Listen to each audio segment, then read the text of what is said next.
안녕하세요. 복잡한 이슈를 쉽고 명쾌하게 파헤쳐보는 시간입니다. 오늘 다룰 주제는요, 바로 대한민국의 미래가 걸린 무려 1경 3천조 원짜리 질문입니다. 대체 이게 무슨 이야기일까요? 자, 바로 본론으로 들어가 보죠. 대한민국, 경제적으로나 문화적으로나 이제는 명실상부한 선진국이잖아요. 그런데 이상하게도 글로벌 금융시장에서는 여전히 신흥시장 취급을 받고 있습니다. 이 역설적인 상황, 도대체 왜 그런 걸까요? 자, 이 표를 한번 보세요. 왼쪽은 우리가 아는 한국이죠. 세계 10위권 경제 대국에 반도체, 자동차, K컬처까지. 그런데 오른쪽, 금융시장의 시선은 완전히 다릅니다. 중국, 브라질, 인도와 같은 신흥시장 그룹에 묶여 있다는 거예요. 이 엄청난 시각 차이, 여기서부터 모든 문제가 시작됩니다. 이게 그냥 기분 나쁘다 수준의 문제가 절대 아닙니다. 이건 아주 실질적인 문제예요. 세계에서 가장 큰 손들이 모인 금융클럽에서 말 그대로 문전박대를 당하고 있다는 뜻이거든요. 그 중심에는 바로 이 MSCI 선진시장 지수라는 게 있습니다. 이게 뭐냐면 전 세계의 거대한 투자 펀드들이 어디에 돈을 넣을까 하고 고민할 때 펼쳐보는 지도 같은 거예요. 특히 요즘 대세인 ETF 같은 패시브 펀드들은 거의 무조건 이 지도를 따라 움직인다고 보시면 됩니다. 선진시장이라는 딱지가 붙어야만 이 지도에 제대로 표시가 되는 거죠.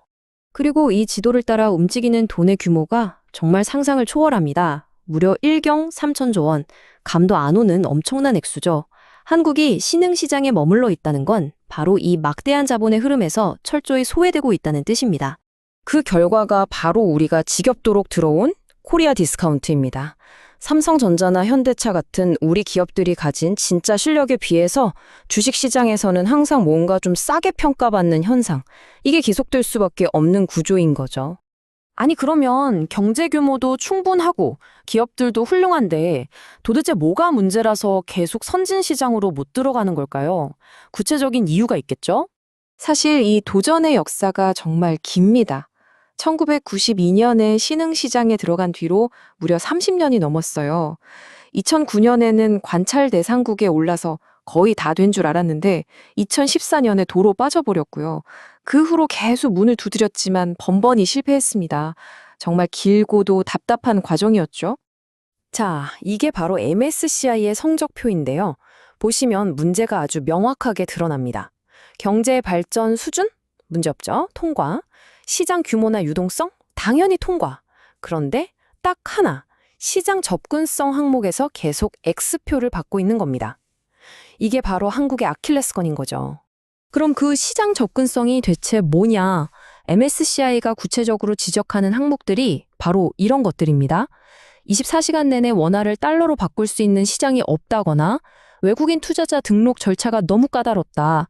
또 기업 정보가 영어로 충분히 제공되지 않는다 등등.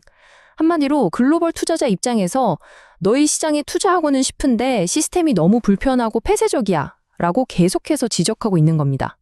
그리고 이 여러 문제들 중에서도 MSCI가 가장 결정적인 걸림돌로 꼽는 게 바로 이 외환 시장 문제입니다.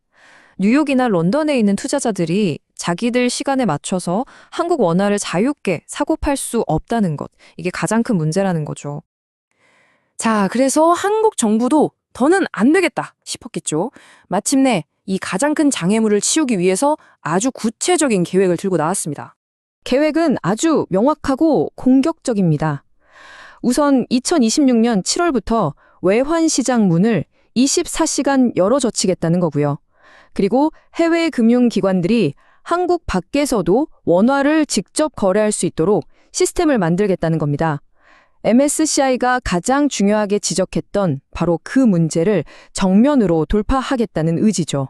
이 계획이 성공한다면 앞으로의 일정은 이렇게 흘러갈 겁니다. 일단 당장 2026년 6월에 다시 한번 관찰 대상국에 오르는 게 첫 번째 목표고요. 여기서 성공하면 1년 뒤에 최종 승격 여부가 결정되고 마침내 2028년부터는 한국도 당당히 선진시장의 일원이 될 수 있는 거죠. 자, 그럼 이 모든 노력이 성공했을 때와 실패했을 때 우리 앞에는 어떤 미래가 기다리고 있을까요? 그 결과는 정말 하늘과 땅 차이입니다. 성공한다면 당연히 그 1경 3천조 원의 안정적인 자금이 한국으로 쏟아져 들어올 거고요. 고질적인 코리아 디스카운트 문제도 해결의 실마리를 찾게 되겠죠. 원화의 위상도 달라질 겁니다. 반대로 또 실패한다면 금융개혁은 동력을 잃고 글로벌 투자자들의 신뢰는 더 떨어지는 말 그대로 최악의 상황을 맞을 수도 있습니다. 33년이라는 정말 긴 기다림, 그리고 가장 큰 걸림돌을 넘기기 위한 구체적인 계획이 이제 막 시작됐습니다.